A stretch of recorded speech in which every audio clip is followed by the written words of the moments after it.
From the alley-oops at Kezar to the glory days at the stick. From who's got it better than us to brick by brick. It's always the 49ers way, from off-season to game day. Yeah, we talk back. It's the 49ers Cutback.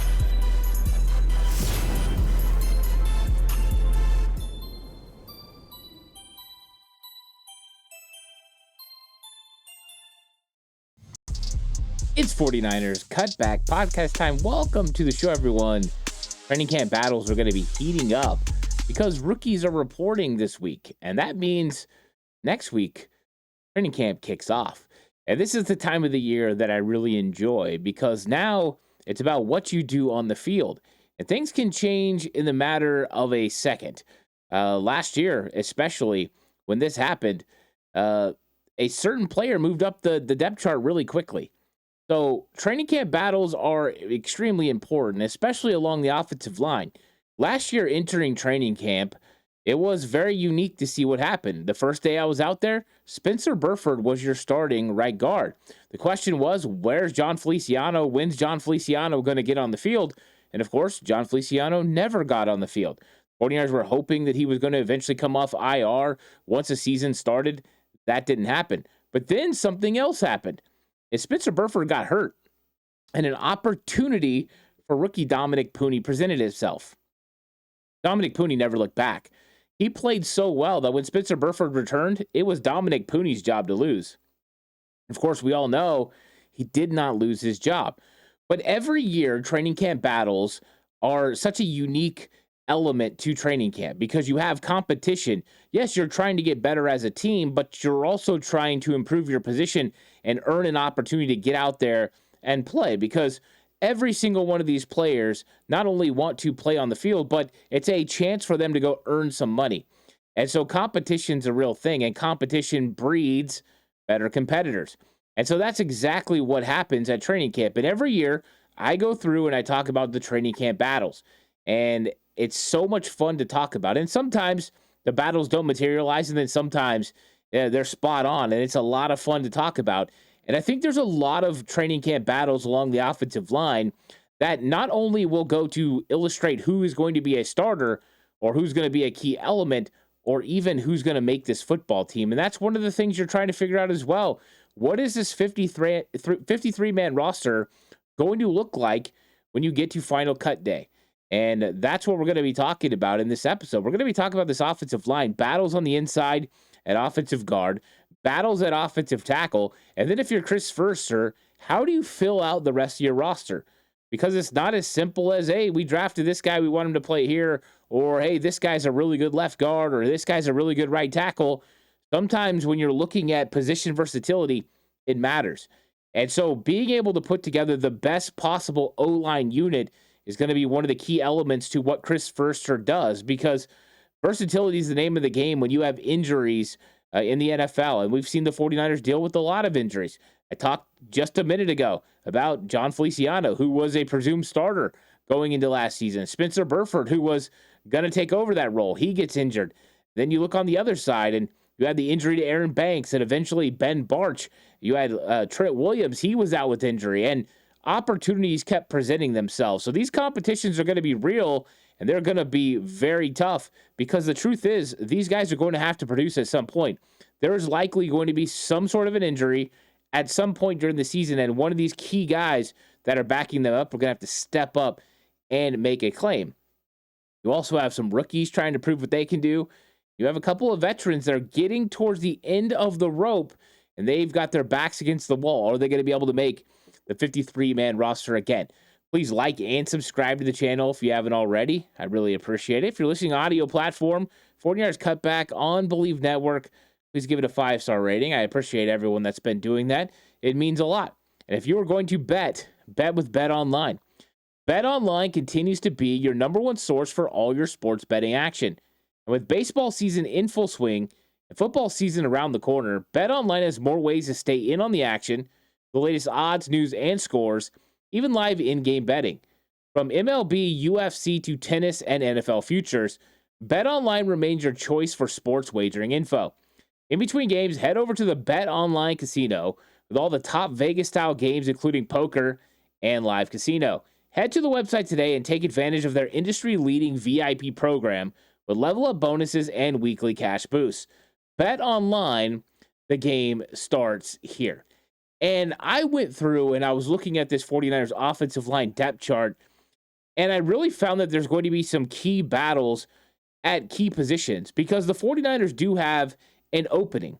They do not have a starting left guard right now. Now, if you listen to what George Kittle said over the weekend, there is a belief that Ben Barch is the presumed starter. And I think right now that's how it looks. When he comes into training camp, he's going to be at the top of the depth chart as a presumed starter. And I think that is entirely earned when you look at what he did, though limited in snaps that he played in 2024. There was consistent snaps. He was pretty good in the run game, pretty good in pass protection. But I don't believe it's just going to be given to him. I don't think it's one of those things where the guys behind him aren't going to get an opportunity to compete with Ben Barch. So my belief is that there's a battle for the left guard spot. I do believe Ben Barch is the number one guy right now. I think the 49ers are going to give him the opportunity to line up between Jake Brendel and Trent Williams and go compete for this position. But I do believe he has to illustrate that same consistency that he showed last year in his limited snaps.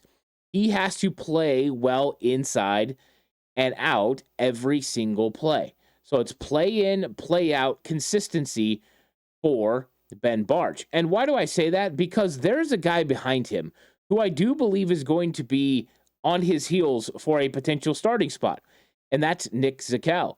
And I know Nick Zakelj has had a kind of up and down, somewhat disappointing career so far because he hasn't been able to get on the field the way that we all believed he was going to. When he was drafted out of Fordham in 2021, the belief was he was the eventual center for the 49ers. This guy was going to take over that role.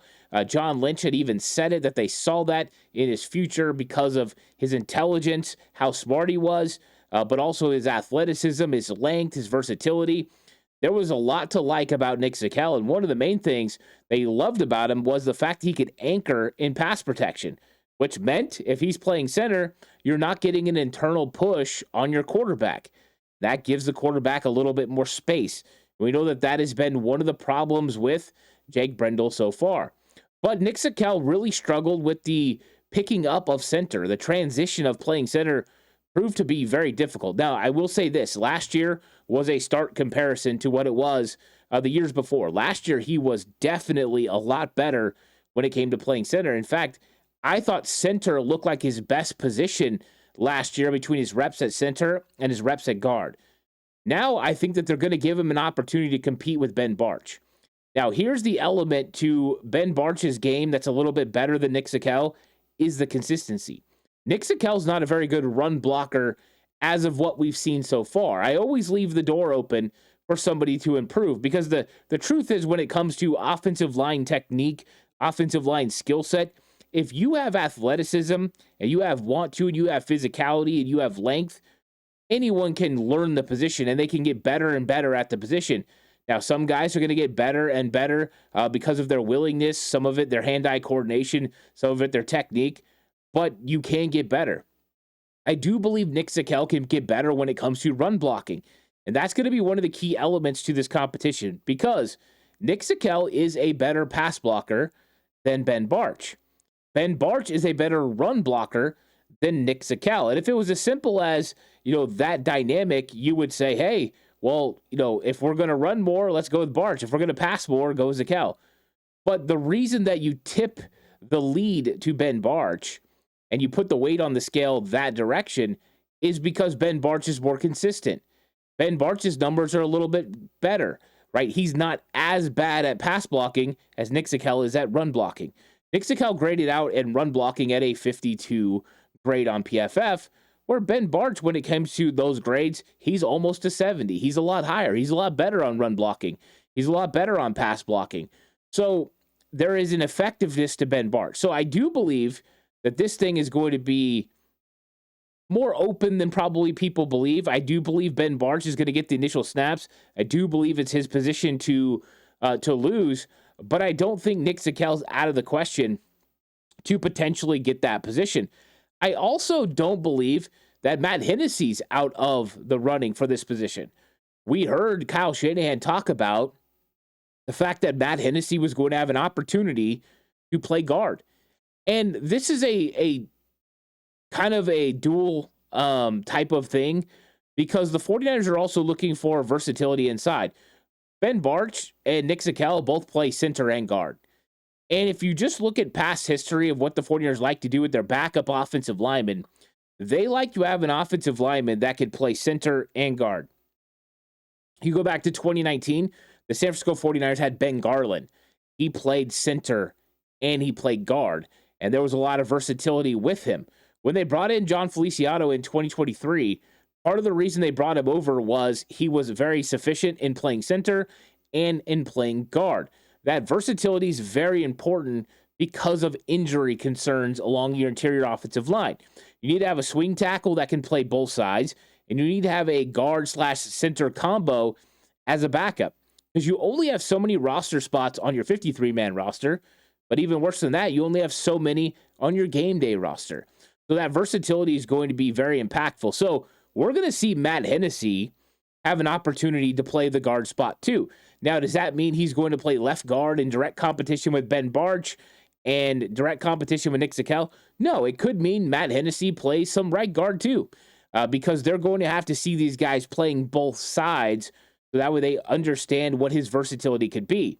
Now, one of the question marks that people always have, and one of the questions that I get a lot, is what about Jake Brendel? Does Matt Hennessy have a chance to unseat Jake Brendel?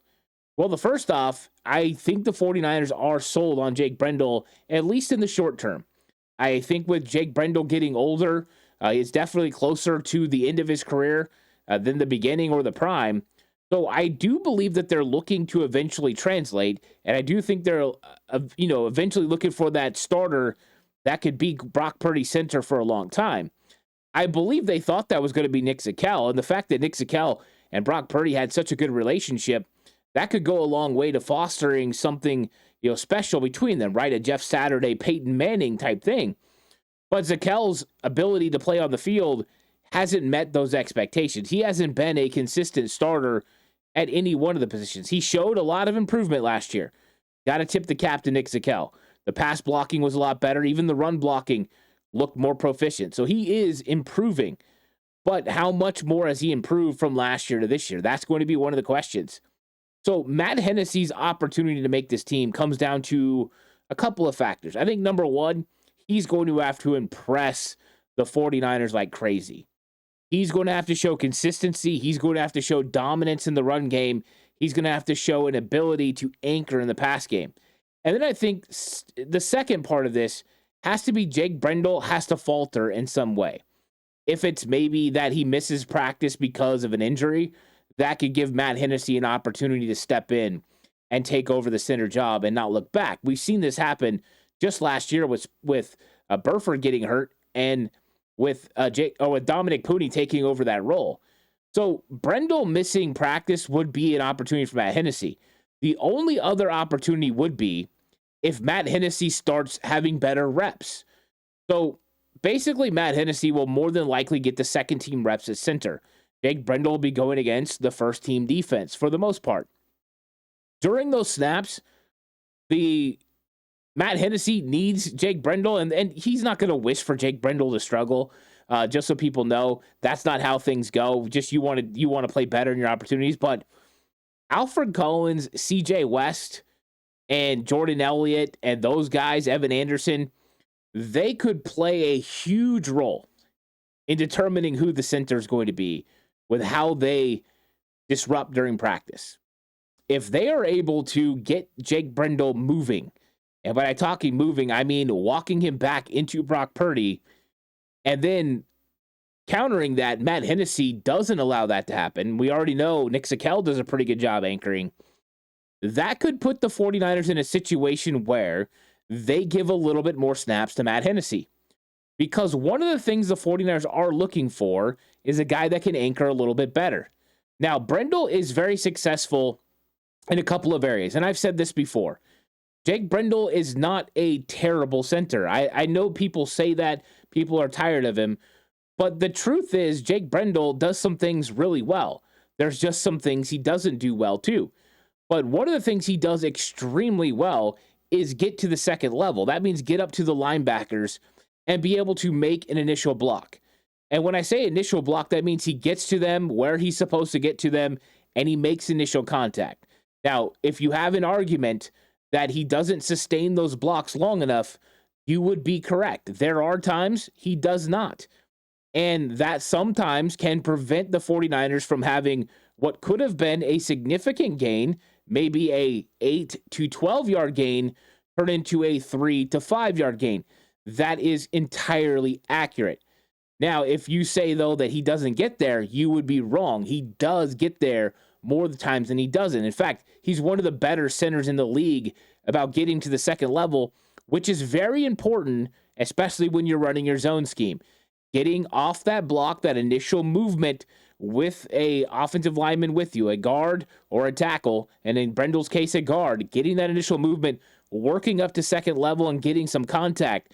And remember, you're not exactly expected to hold these blocks for a long time in a offense like Kyle Shanahan's. It should be boom, boom, right? A little bit of hesitation, but you're just trying to either run these guys off or get ahead of get in front of them where you can create a crease for your running back. So Brendel does do that well. The other part of his deficiency, though, is the anchoring. It's not the initial set. He does a good job in traditional sets. He gets his hands on defensive linemen. He is able to make an initial block. The problem is sometimes he gets walked back. Not because of lateral quickness. It's because he doesn't have the anchor. And that's the double-edged sword. The athleticism is because he's a little bit lighter, a little bit quicker, and because of that, he doesn't have the anchor, right? Those guys just don't come along very often. There's not very many Dominic Pooneys and Trent Williams that have the anchor, but also have the quickness to be able to get out there to the second level and make the block. So that is something that Jake Brendel will have to struggle with, the anchor, and then all of a sudden not be able to make those blocks on the second level. Now, for Matt Hennessy to be able to compete with him, Matt Hennessy needs to be able to make all those blocks on the second level, at least get there, and at least be as effective as Jake Brendel, getting to the second level, getting in front of those defensive players, and if he can withstand those blocks, hold those blocks a little bit longer, then there's a chance for him, because I do believe he's going to be a little bit more effective when it comes to anchoring in pass protection. Now, he's not as athletic as Jake Brendel. That is something he doesn't have, but does he have enough athleticism? That's what we're going to find out. That's when he can really push Jake Brendel. I think the easiest way is if Brendel somehow goes down with an injury, which no one wants, because we want Matt Hennessy to have to effectively beat him out, because we want an improvement at the position. And if Jake Brendel's the best, then we got to go with Brendel, no matter how much, we maybe don't like the way he blocks consistently. But he does know how to understand where blitzes are coming. He does slide protect pretty well. So he makes the proper calls at the line of scrimmage, command of the offense. He's definitely got that.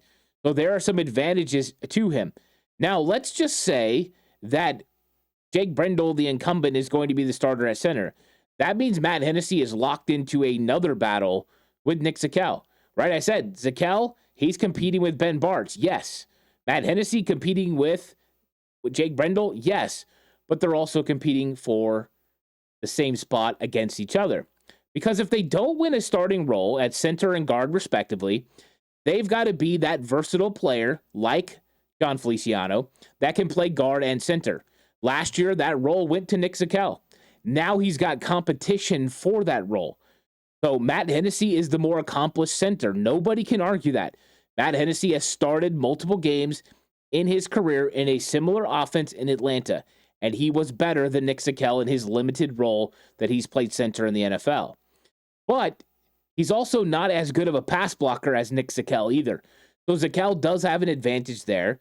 And so this is going to be an interesting competition. What type of player are you going to get on the inside? So both of these guys, during training camp, during the preseason, I'm expecting to see them playing some left guard, some center, and some right guard. And I know you're saying, hey, but what about guys that they drafted? What about Connor Kobe? What about him? What about Drake Nugent, the center? yes, they're going to be involved as well. But right now, when you look at the roster the way it's currently built, Nick Zakelj versus Matt Hennessy is going to come down to a big time battle. And what does that mean for Connor Kobe? I don't know.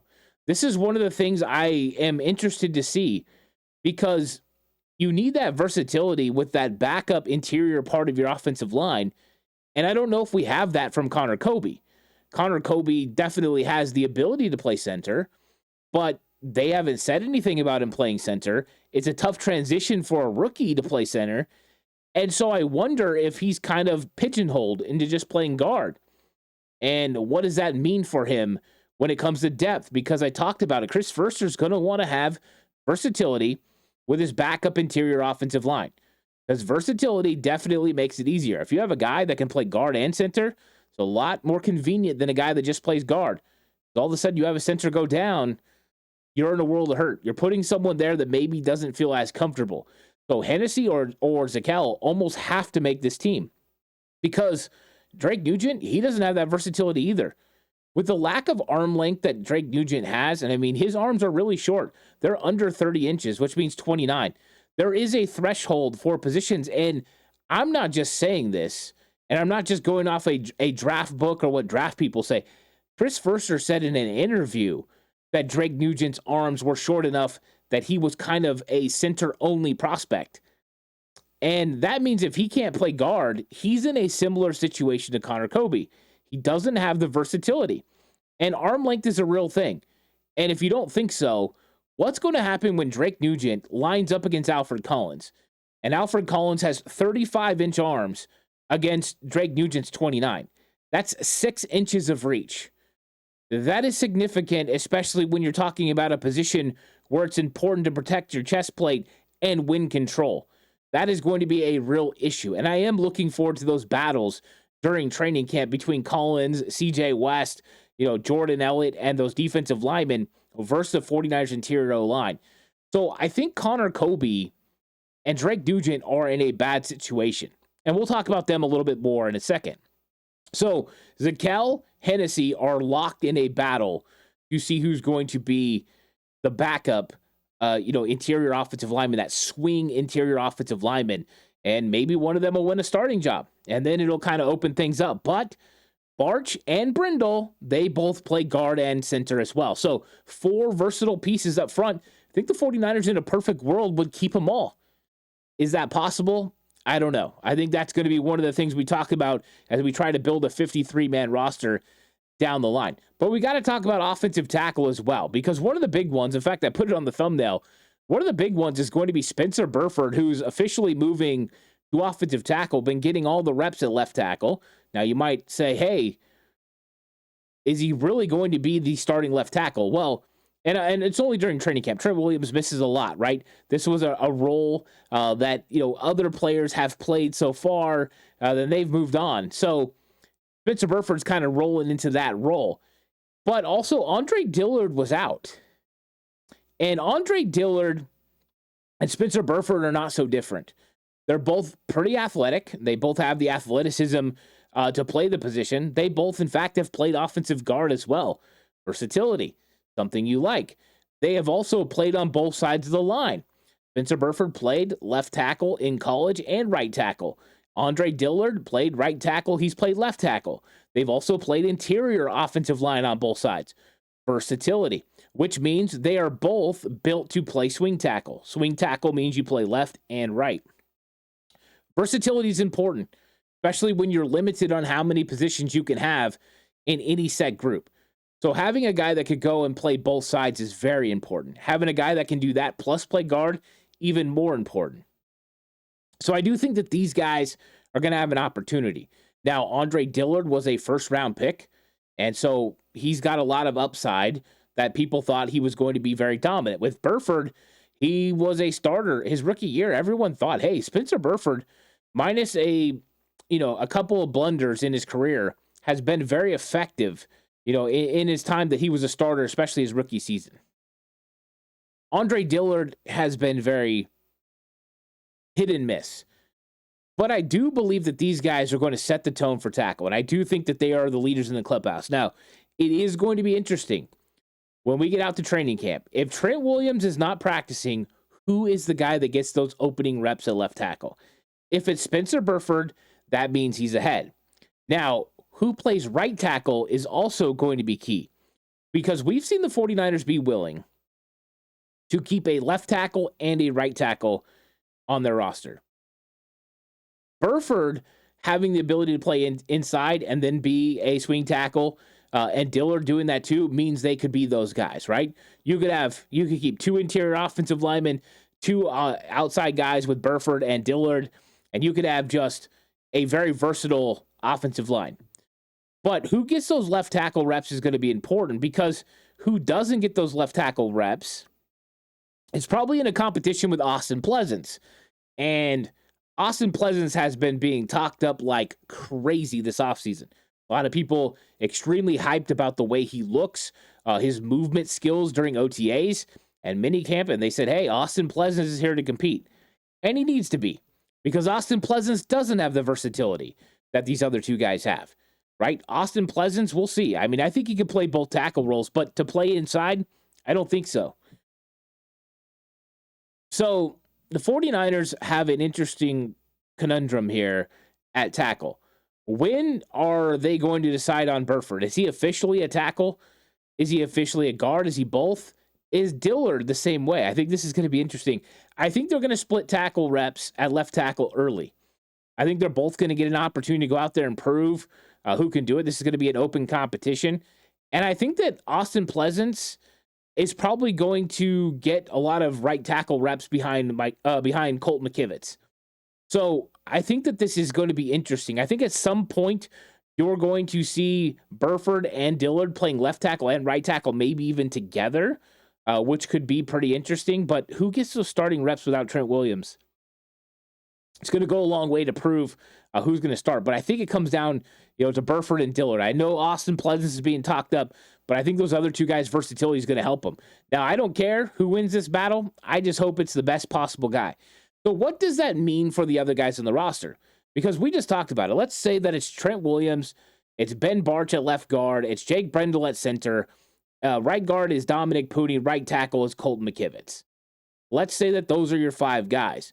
You will keep 8-9 offensive linemen. Now, depending on how you build the roster, you could potentially keep 9. Well, if that happens, we've talked about the guys on the inside with versatility. Nick Zakelj, Matt Hennessy. Those two guys are more likely than a guy like Connor Kobe or Drake Nugent, who are pigeonholed, or even an undrafted free agent like Drew Moss or Zach Johnson, who they brought in late. I don't think Zach Johnson has a real shot to make this team. So I think that those guys are kind of on the outside looking in. They're going to have an opportunity to step in. So if you keep 9, Zakelj, Hennessy in the interior makes a lot of sense with their versatility to play the guard spots and center.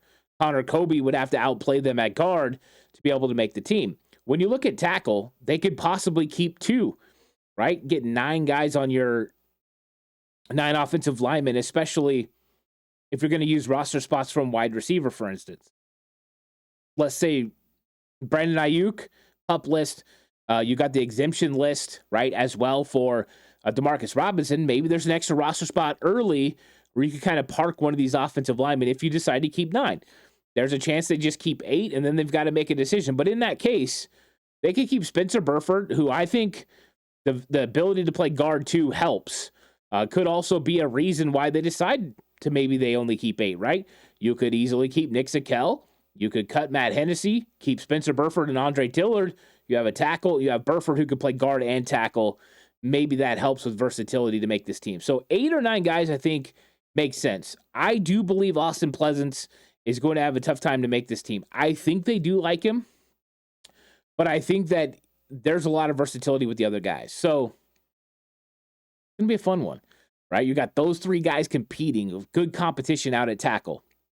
Zakelj, Hennessy, good competition to be the backup if they don't win the starting job. And then out there, you've got a couple backup tackles, Sebastian Gutierrez, Isaac Alarcon. Alarcon, of course, doesn't count against the 49ers roster spot, right? He's the exemption list. He will likely be on the 49ers practice squad this season. So But he doesn't have a real shot to make this 53-man roster. Sebastian Gutierrez as well. Not with the guys that are ahead of him. I think there's just too much talent ahead of him. And then Drew Moss, Zach Johnson, Drake Nugent, and Connor Kobe, they're all competing not just to try to get a spot on this 53-man roster, but potentially on the practice squad. I think if I'm looking at it, I think that Austin Pleasance has a real shot to end up on the 49ers practice squad. I think if Connor Kobe isn't claimed off waivers, he gets to the practice squad, and then maybe Drake Nugent so they could keep an extra center. But this is going to be a fun battle at training camp. I am looking forward to, the starting battles, but the backups as well. Zakel, versus Matt Hennessy, Spencer Burford versus Andre Dillard versus Austin Pleasance. I think those are going to be some unique battles too, because I do believe that they're more capable than maybe some of the other years where the 49ers were rolling out guys like Brandon Parker, and I think that these guys are all better than Brandon Parker. So something to remember when talking offensive line. Let me know in the comment section down below, who you think is going to win these battles.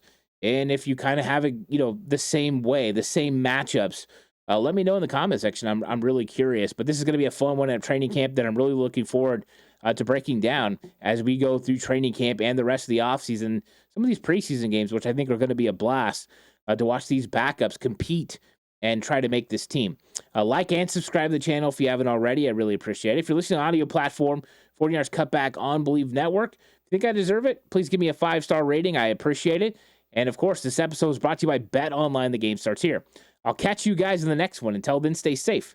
Remember, the right way is always the 49ers way.